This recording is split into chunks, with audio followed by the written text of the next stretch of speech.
Assalamualaikum warahmatullahi wabarakatuh. Innal hamdalillah nahmaduhu wa nasta'inuhu wa nastaghfiruh wa na'udzu billahi min shururi anfusina wa sayyiati a'malina. May yahdihillahu fala mudilla lahu wa man yudlil fala hadiya lahu. Wa asyhadu an la ilaha illallah rabbi wahdahu la syarika lahu wa asyhadu anna Muhammadan 'abduhu wa rasuluh. Amma ba'du. Bapak dan Ibu yang dimuliakan oleh Allah Subhanahu wa taala, alhamdulillah wa syukurillah. Kita telah tiba di malam ke-15 dari bulan Ramadan. Semoga Allah Subhanahu wa taala menerima ibadah siyam kita, qiyam kita dan tilawatul Quran yang kita baca selama bulan Ramadan ini. Bulan Ramadan dikenal dengan bulannya Al-Quran, dan banyak di antara kaum muslimin yang menghabiskan waktu yang cukup banyak dengan Al-Quran di bulan Ramadan ini. Karena memang bulan ini adalah bulan Al-Quran dan kita diperintahkan untuk semakin dekat dengan Al-Quran. Namun ada beberapa hal yang perlu menjadi catatan bagi setiap orang yang hendak membaca Al-Quran. Ada kekurangan tujuan dan niat yang seharusnya justru mereka hadirkan di saat mereka akan membaca Al-Quran, yang harusnya mereka hadirkan saat mereka membuka lembaran-lembaran mushaf Al-Quran. Para ulama menyebutkan tujuan dan niat ini harus dihadirkan oleh seseorang agar dia betul-betul mendapatkan keberkahan dari Al-Quran yang dia baca. Yang pertama, ya ibadallah, jika kita hendak membaca Al-Quran, usahakanlah untuk diniatkan dalam diri kita bahwa tujuan kita membaca Al-Quran salah satunya adalah untuk mendapatkan hidayah dari Allah Subhanahu wa ta'ala. Sehingga tidak hanya kita jadikan bacaan semata, justru dalam rangka kita meraih hidayah dari Allah Subhanahu wa taala. Syahrul Ramadan alladzi unzila fihi al-Qur'an hudan linnas.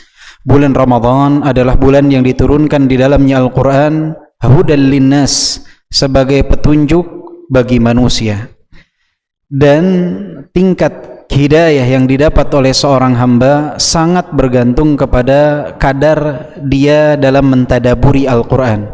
Syekhul Islam rahimahullah mengatakan, man tadabbara Al-Quran taliban al-huda minhu tabayyana lahu tariqal haq. Siapa yang mentadaburi Al-Quran dan dia berharap, berkeinginan untuk mendapatkan hidayah dari Al-Quran, taliban al-huda minhu tabayyana lahu tariqal haq, maka akan nampak jelas jalan kebenaran baginya. Maka semakin kita meningkatkan kadar tadabbur kita di dalam Al-Quran, maka peluang untuk mendapatkan hidayah taufik dari Allah pun semakin terbuka lebar. Maka tadabburi Al-Quran dan niatkan tujuan kita membacanya untuk mendapatkan hidayah dari Allah Subhanahu wa taala. Kemudian ya ibadallah, ketika kita hendak membaca Al-Quran, juga kita perlu hadirkan niat dan tujuan kita membacanya untuk mendapatkan rahmat dari Allah Subhanahu wa taala. Tanzilum minar rahmanir rahim. Al-Quran ini diturunkan oleh zat yang maha pengasih lagi maha penyayang, oleh Allah Subhanahu wa taala jalla jalaluh. Maka di saat kita akan membacanya, niatkanlah bahwa kita membaca Al-Quran untuk mendapatkan rahmat dari Allah Subhanahu wa taala. Rahmat dari Allah Ar-Rahman Ar-Rahim. Bahkan saking istimewanya Al-Quran, rahmat tersebut tidak hanya didapat oleh mereka yang membaca, yang mendengarkannya pun mendapatkan rahmat dari Allah. Wa idza quri'al Qur'an fastami'u lahu wa ansitu la'allakum turhamun. Jika dibacakan Al-Quran, maka dengarkanlah, perhatikanlah dengan seksama, agar kalian mendapatkan rahmat dari Allah, agar kalian termasuk dalam kelompok orang-orang yang dirahmati oleh Allah Subhanahu wa taala. Terlebih lagi ya ibadallah, bagi mereka yang mengamalkan Al-Quran, tidak hanya membaca, tidak hanya mendengarkan, tapi mengamalkan Al-Quran. Al-Fudail bin Iyad pernah mengatakan di zaman beliau bahwa banyak di antara manusia yang menganggap bahwa pengamalan Al-Quran sebatas pada membacanya saja, padahal Al-Quran diturunkan untuk diamalkan. Al-Quran Allah Subhanahu wa taala turunkan untuk diamalkan. Wa hadza kitabun anzalnahu mubarakun fattabi'uhu wattaqu la'allakum turhamun. Al-Quran ini kami turunkan, kata Allah Subhanahu wa taala, terdapat keberkahan di dalamnya. Maka ikutilah apa yang ada di dalamnya, bertakwalah kepada Allah agar kalian termasuk orang-orang yang dirahmati. Maka jika kita ingin menggapai rahmat dari Allah, Jangan hanya mencukupkan dengan mendengar dan membaca, tapi kita harus ke tahap berikutnya, yaitu mengamalkan apa yang ada di dalam Al-Quran. Kemudian ya ibadallah, di antara niat dan tujuan yang harus dihadirkan oleh diri kita di saat kita hendak membaca Al-Quran, ketahuilah bahwa Al-Quran adalah syifa. Al-Quran adalah obat. Obat bagi apa? Bagi jiwa dan raga kita.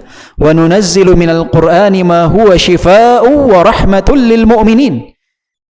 Dan kami turunkan Al-Quran, di dalamnya terdapat obat dan rahmat bagi orang-orang yang beriman. Maka di saat kita membaca Al-Quran, niatkan bahwa kita membacanya untuk menyembuhkan diri kita, seluruh penyakit yang ada dalam jiwa kita, seluruh penyakit yang ada dalam raga kita. Dan ini yang sering dilalaikan oleh kaum muslimin. Mereka sering menganggap bahwa Al-Quran ini sebagai obat hanya pelengkap saja. Padahal justru Ibnul Qayyim rahimahullah mengatakan, ma yunzilullahu minas sama'i shifaan qat. Ma yunzilullahu minas sama'i shifaan qat. Allah tidak menurunkan obat dari langit itu, kata Ibnul Qayyim rahimahullah, anfa'a wala a'zama wala ashja'a fi izalatid da' minal Qur'an. Tidak ada yang lebih bermanfaat, yang lebih agung, yang lebih mujarab untuk menyembuhkan penyakit selain daripada Al-Quran. Justru obat terbaik, kata beliau, dan ini beliau tuliskan dalam kitab Ad-Da' wad-Dawa. Beliau katakan obat yang paling mujarab yang Allah turunkan dari langit, Al-Quran. Bukan pelengkap, justru itu adalah obat yang paling mujarab. Terlebih lagi ya ibadallah, obat untuk jiwa kita. Allah Subhanahu wa taala berfirman, "Wa man a'rada 'an dzikri fa inna lahu ma'isyatan dhanka." Siapa yang berpaling dari peringatanku, maka dia akan hidup dalam kesempitan, gelisah, risau. Karena apa? Karena menjauh dari Al-Qur'an. Orang yang dekat dengan Al-Quran akan mendapatkan ketenangan di dalam dirinya. Ala bidzikrillahi tatmainnul qulub. Tetapi siapa yang menjauh dari Al-Quran, dia akan gelisah. Dan kegelisahan ini adalah pasukan Allah yang paling kuat. Ali bin Abi Thalib pernah ditanya, apa pasukan Allah yang terkuat? Gunung? Akan tetapi, kata beliau, ada besi yang dapat menghancurkan gunung, berarti besi lebih kuat. Akan tetapi ada api yang dapat meleburkan besi, berarti api lebih kuat. Akan tetapi di sana ada air yang dapat memadamkan api, berarti air lebih kuat. Akan tetapi di sana ada awan yang dapat menampung air, berarti awan lebih kuat. Akan tetapi di sana ada angin yang dapat menggiring awan, berarti angin lebih kuat.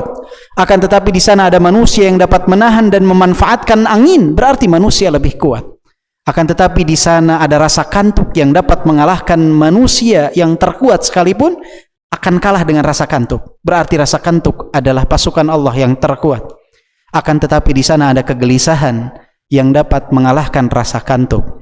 Maka kegelisahan adalah pasukan Allah Subhanahu wa taala yang terkuat, yang Allah Subhanahu wa taala timpakan kepada siapa yang jauh dari peringatan kepada Allah Subhanahu wa taala, jauh dari berzikir kepada Allah, jauh dari Al-Qur'an. Karena jika dia dekat kepada Allah, dekat dengan Al-Qur'an, ala bidzikrillahi tatmainnul qulub. Efeknya hati mereka akan menjadi tenang. Maka obati jiwa kita, obati raga kita dengan Al-Quran. Niatkanlah itu saat kita membaca lembaran-lembaran Al-Quran. Dan yang terakhir ya ibadallah, di antara niat dan tujuan yang harus dihadirkan oleh seorang hamba di saat dia hendak membaca Al-Quran, ketahuilah bahwa Al-Quran akan memberikan syafaat bagi siapa yang membacanya di hari kiamat kelak. Rasulullah SAW bersabda, as-siyam wal Quran yashfa'ani lil 'abdi yaumal qiyamah. Puasa dan Al-Quran akan memberikan syafaat bagi seorang hamba di hari kiamat. Puasa mengatakan, ya Allah, aku telah menahannya dari makan dan syahwat di siang hari, maka izinkanlah aku untuk memberikan syafaat untuknya. Dan Al-Quran mengatakan, ya Allah, aku telah menahannya dari tidur di malam hari, maka izinkanlah aku untuk memberikan syafaat untuknya. Bahkan Rasulullah SAW bersabda, Iqra'ul Qur'an fa innahu ya'ti yaumal qiyamah syafi'an li ashabi. Bacalah Al-Quran karena niscaya Al-Quran itu akan datang di hari kiamat memberikan syafaat bagi siapa yang membacanya. Ya ibadallah, kita sekarang sudah masuk ke malam ke-15 dari bulan Ramadan. Sudah cukup kita lalai dari bulan Ramadan yang telah berlalu setengahnya ini. Maka manfaatkanlah sisa 15 atau 14 hari dari bulan Ramadan yang akan datang. Semoga Allah Subhanahu wa taala memberikan taufik kepada kita. Bacalah Al-Qur'an ya ibadallah. Kalau bukan di bulan Ramadan kita menghatamkan Al-Qur'an, mau kapan kita menghatamkan Al-Qur'an? Kalau bukan di bulan Ramadan kita mentadaburi Al-Qur'an, kapan kita mau mentadaburi Al-Qur'an? Berhati-hatilah dari satu penyakit yang sering menghancurkan dan menggagalkan kehidupan beragama seorang hamba, bahkan kehidupan dunia seorang hamba. Penyakit yang sering menghancurkan apa yang menjadi tujuan seorang hamba. Para ulama menyebutkan penyakit yang membahayakan ini adalah penyakit at-taswif, yaitu penyakit yang mana seseorang sering mengatakan saufa, nanti aku akan melakukannya, nanti aku akan melakukannya. Jadi jika malam ini antum akan membaca Al-Quran, kemudian terpikir nanti besok pagi saya akan baca sekarang. Kita nggak tahu besok pagi mungkin ada kesibukan yang menghalangi kita. Jangan pernah mengatakan nanti saya akan menghatamkan Al-Quran di 10 hari terakhir Ramadan. Siapa yang menjamin antum bisa hidup sampai 10 hari terakhir Ramadan? Nggak ada yang bisa menjamin. Maka berhati-hatilah dari penyakit at-taswif. Banyak yang gagal dari target Ramadan karena penyakit at-taswif, yaitu penyakit menunda-nunda amalan. Segera selagi Allah berikan kesempatan, dan ingat, hadirkanlah niat-niat tersebut ketika kita akan membaca Al-Quran. Mintalah hidayah kepada Allah saat kita hendak membaca Al-Quran. Berharaplah untuk menggapai rahmat Allah, dan semoga Al-Quran bisa menjadi syifa atau obat bagi diri kita, jiwa dan raga kita. Dan juga berharaplah saat membaca Al-Quran kelak apa yang kita baca ini akan menjadi pemberi syafaat bagi kita di hari kiamat kelak atas izin Allah Subhanahu wa ta'ala. Wallahu a'lam bishawab. Subhanakallahumma bihamdika asyhadu an la ilaha illa anta astaghfiruka wa atubu ilaik. Walhamdulillahirabbil alamin. Wassalamualaikum warahmatullahi wabarakatuh.